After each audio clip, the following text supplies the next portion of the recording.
My wife gave birth to a black baby that clearly isn't mine, and I'm divorcing her. But I'm worried about the relationship between my two kids and their new half-sister. A month ago, my wife gave birth to a black baby girl. We are both white, so she was forced to admit that the child was a result of a one-night stand last year. I've started divorce proceedings, although we are still living together for now. Between our two boys, aged 2 and 4, I've had paternity tests for them, and they came back positive. Her infant daughter and her having lost her job due to COVID, living together as amicably as possible until the divorce is settled, is an unfortunate necessity. Naturally, I have no ill will towards the baby, and I've been disgusted by some of the comments I've heard from family members, friends, coworkers and others, all who seem to be fixated on the racial angle of this. As if the most salient part of this isn't that my wife cheated, but that she cheated with a black man, and that the baby is black. What really worries me is that my two sons might pick up on these narratives. They are too young to really understand what's happening now, but I'm worried that as they grow to understand the situation, that they might grow to resent their half-sister for breaking up their parents' marriage.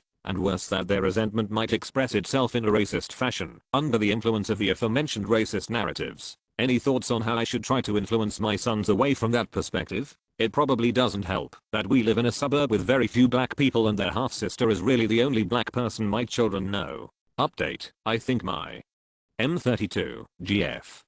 F29, prefers lesbian sex. Today I finally talked to her. I was terrified, realized I mostly didn't talk to her before, because I was afraid that it was over after all. She had spent the night out, and I knew she was with the barista. She came this morning and asked me to talk. She said she thinks she's in love, and that she's very sorry, but we need to end this. Apparently it was true, she thought she just wanted to get it out of her system, but now she's constantly wanting to see her more and more, and do more things outside of sexual acts. I thought I was going to fall apart right there and then, but my last post got many answers, messages, and support from people helping me to accept that my relationship might be over after all, and that helped me assimilate it a bit better. I asked if what we had was real. She assured me that it was, but now what she wants is a woman more than anything, and she can't help it. She said I deserve someone to feel that way about me. But to be honest, I'm not entirely sure I believe it was real. I think she mistook friendship and intense platonic love for romantic love, and that might be why she's all infatuated now. I apologized for having read her messages. She was more embarrassed than anything. I read pretty explicit and graphic things there, and saw her talking in a way she never talked to me, so I'm sure she felt very exposed, and I'm really sorry about that. Anyway, she will be moving out soon, and I guess I'm single now. Just want to ask you guys, how common is this? How many guys have been left for a woman? Muslim guy, 22M, whom I, 22F, multiply rejected over the years, writes to my friends to find out about my virginity. We have been attending the same university over the last 6 years and share a lot of common friends. During the first year of uni, he has asked me out and I declined. During the years, I have tried my best to stay away as much as possible. However, he interpreted every accident glance as my approval of his advances. I guess, in total, I had to decline him about 10 times or so. However, during last summer I had made a mistake by replying him on one of his messages, just asking how I am. We have talked a little, and that's all.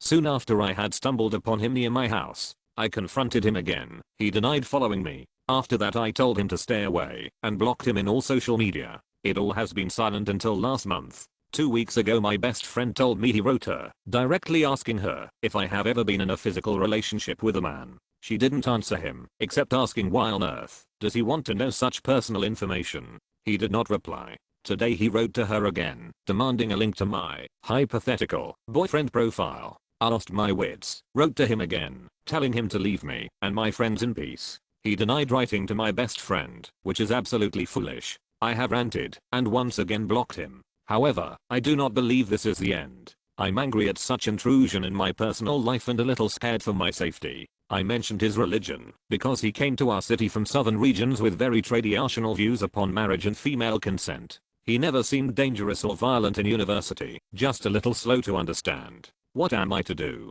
Update 1007. I would like to thank everyone for your replies. A lot of helpful advice was given. I really appreciate it. The situation doesn't seem so unmanageable as before. Also, to those wondering why am I 22 after 6 years of university, well, that's how educational system in Russia works, my friends. Thank you and stay safe, everyone. I'm 38M. I'm finding it hard to date after my wife, 32F, passed away.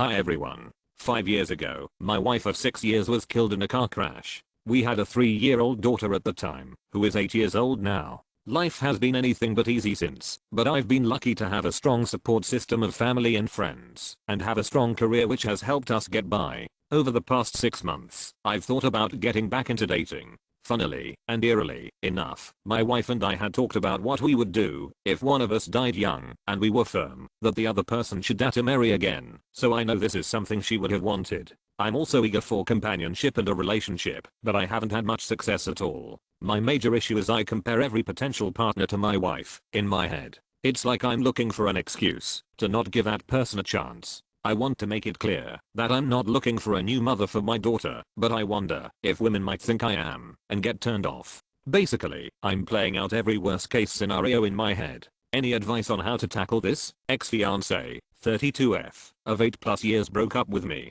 32M, via text message 3 years ago and disappeared. Now is trying to rejoin our circle of mutual friends, and I'm struggling with it extremely hard. Me and a girl who I will just call Jessica were a couple for 8+ years and engaged for 3+ of them. I met her through a mutual friend in my group of friends. We ended up hitting it off pretty quickly as our dork-nerdy hobbies aligned really well. I personally fully expected to marry this person and spend the rest of my life with her. In early 2016 her job offered her an amazing opportunity to temporarily work 4 months in the company's satellite office New Zealand. She was an environmental engineer to temporarily manage and lead a new team. It was very sudden, and I was not really happy with the idea, but she really wanted this chance and opportunity. So off she went. I flew out to visit her after 2 months. Only when I arrived at the airport I got a text message from her. The message was short and more or less consisted of she was sorry, but after thinking it through, she thinks it would be best if we went our separate ways from now on. She then completely blocked me on almost every single form of social media, cell phone, etc. I was confused, devastated and became an absolute wreck. I remember completely breaking down in Auckland airport. I spent the next 4 days living at a motel basically trying to get into contact with her in any shape or form. She had apparently blocked every one of our circle of friends. Even her close friends from our circle of friends were shocked, confused and basically lost. Even her parents were extremely confused when I called them. Her dad, who I was extremely close with, we coached pee-wee hockey together and played a lot of beer league 4 hockey together, refused to believe it at first. I was a mess for a solid year, but my close circle of friends managed to drag me out of my hellish hole along with some therapy. Her best friends became close friends to me. About a year ago, she invited some of her old close friends to her wedding among a bunch of other people from our group. No one went, and I quickly found out, which hurt me even more. Over a year ago I started dating one of her old friends, as me and her had gotten close over the last 2 years or so. She felt quite hurt when Jessica basically ghosted her. Unfortunately there was some awkwardness, because she fully knew I was not fully over my ex, but she has been a supportive and amazing person and I'm extremely happy with her. Life was going great for me. Then in December Jessica apparently moved back home, after divorcing a few months after getting married. I don't know much, and I don't want to know. However, she is making this hugely concentrated effort to reconnect with people in our friend group, which is resulting in some very conflicted feelings for some people. Last week I found out that Jessica and some of my friends have started playing D&D via Roll20, which frankly made me feel like shit. Part of my just wants to move on from this, but I'm struggling hard. While Miso has been extremely supportive, I just feel numb and don't really know what to do. Today Jessica sent me a long Facebook message basically apologizing to me for what she did and asked to be friends. I didn't respond and blocked her. I told Miso, and I just felt like I was going to break down. Right now Miso is saying she is worried about me and keeps asking me what do I want to do. Miso confessed that Jessica had sent her a similar message a few weeks ago and she told her off. I don't know what I'm supposed to do. I can't order my friends to not be friends with her. I just feel like a mess and I'm struggling with this as I feel like I'm teenager dealing with stupid drama again. TLDR, ex-fiancé of 8+ years dumped me via text message after I flew across the world to see her. Now she is trying to reconnect with everyone, and I'm struggling very hard with this. What should I do? Meet a COVID-19 domestic abuse resources. Due to increased social and physical distancing as a response to COVID-19, many domestic violence victims are at greater risk of abuse due to isolation, through which abuse thrives, fewer opportunities for social support, fewer public venues and events through which victims may be able to seek help or flee, and close confinement with an abuser. Many abusive partners are also using COVID-19 as an opportunity to further gaslight, control, and isolate potential abuse survivors by withholding and limiting food, withholding medical supplies, preventing a potential survivor from accessing medical care, confiscating a potential survivor's devices, preventing communication with advocates and hotlines, and escalating physical abuse for which potential survivors may be hesitant or unable to seek medical care due to an already overloaded healthcare system. Below are some resources for domestic violence victims to utilize during this pandemic. The National Domestic Violence Hotline is still running its 247 crisis hotline, 18,007,873,224, with trained advocates, and also offers a safety planning guide for victims during COVID-19. The National Sexual Assault Hotline is also still running 247 crisis advocacy at 800.656.HOPE, 4673, and through chat at The Sanctuary for Families offers a comprehensive safety planning list for victims during COVID-19, which includes strategies for maintaining the safety of children, safety within confined households, compiling important documents and an emergency bag, creating social support, and planning with food and medicine. DomesticShelters.org is maintaining a pretty robust list of online support groups to help survivors who don't have access to in-person groups. HOP each pages lists an international directory of every country's domestic and sexual violence programs in 110 languages. The UK free phone National Domestic Abuse Helpline, run by Refuge, is available 24 hours for survivors in the UK at 0808 200 0247 and www.nationaldahelpline.org.uk. The UK Men's Advice Line is available for male survivors in the UK from Monday-Friday at 0808 801 0327 and www.mensadviceline.org.uk. The network LARED offers a 247 domestic and sexual violence hotline for LGBTQ+ survivors in abusive relationships, as well as support groups and legal advocacy at and 617-742-4911. The National Deaf Domestic Violence Hotline offers 247 crisis advocacy for deaf, deaf-blind, and deaf-disabled callers via email, live chat, and video phone. The CIBA Civil Rights Initiative is specific to non-consensual pornography and offers a 247 crisis line, information on state and international law, referrals to pro bono and low bono lawyers, image removal guides, and more at or 844 878 CCRI 2274. Badasami offers similar services to the CIBA Civil Rights Initiative, including support groups for non-consensual pornography survivors. The National Runaway Safa Line is available 247 to assist runaway youth and teens fleeing abuse, neglect, and dysfunctional home environments at 1-800-786-929, text or call, or by online chat. Daughter's friend.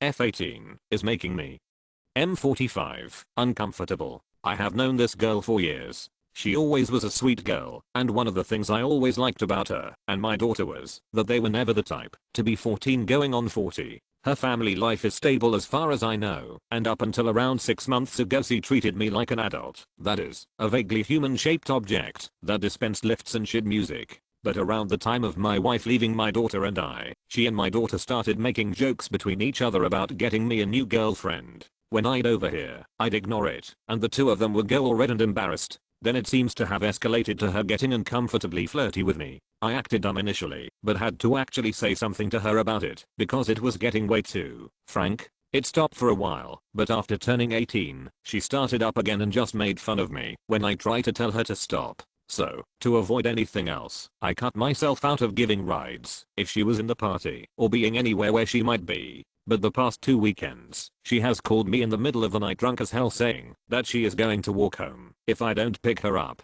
So I pick her up. She gets really handsy to the point where I was having trouble driving, and every time I stop, she tries to put my hands on her. The first time I got her home, she got herself under control, and while her mother raised an eyebrow, she mostly believed my denials of getting her into this state. The second time, she didn't, and it was bad. I was telling the truth, and even I thought I was a sleaze. I told her mother that I was indeed stupid for not calling her instead, and should the girl try anything like that again, I'll call her instead of going anywhere. I really don't know what is going on here. I'm a balding, overweight middle-aged man who feels like I'm the butt of a joke somewhere, having this 18-year-old acting so obsessively over me. I have spoken to my daughter about it, who initially thought it was funny, but after a conversation with her friend, is now kinda worried as well. I'm sure that something else is going to happen, and I just need some advice on getting her to realize she should be with boys her own age. Edit. For the silly dickhead saying the equivalent of fuck her.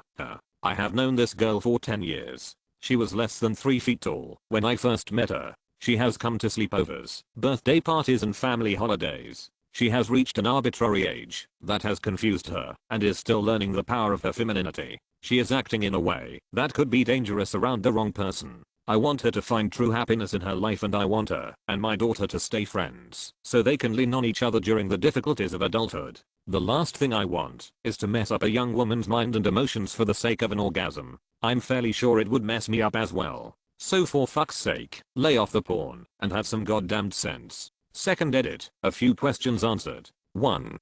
My relationship with my wife broke down because she was ashamed of a diagnosis of bipolar disorder and refused to treat it. She became dangerous to live with and was arrested after a violent incident. She blamed me for her arrest and moved away. There has been no contact from her since she left. I have no ill will towards her, but at the same time, want nothing to do with her anymore. 2. My friend's daughter lives with her mother and sister. She has very little contact with her father. For example, he did not show up for her graduation or her prom, but did send a card for her birthday. The mother is an immigrant from Greece and can be very dramatic over things that aren't a big thing here. 3. I gave her a ride because I have fostered an environment of safety over discipline with my daughter and her friends' boyfriends. When I was that age, I did not call my parents when I was high or drunk because the discipline was often worse than whatever danger I was in. I'm known in her friend's circle as someone safe to call when they need to get home without giving any grief. My daughter's friend is not the only one I have given rides to. 4. My daughter initially thought it was funny and that her friend was just messing with me. When she spoke to her, my daughter didn't tell me much, but agreed that I have to stay away from her. 5. It really breaks my heart to go no contact with her as she is the oldest and closest friend of my daughter, but at this stage I have to. 6. I don't really drink anymore, and on the rare occasions I do, I'm usually camping with the dog at least half a day's hike away from the car, so would never drive drunk. Any more edits will be in an update post.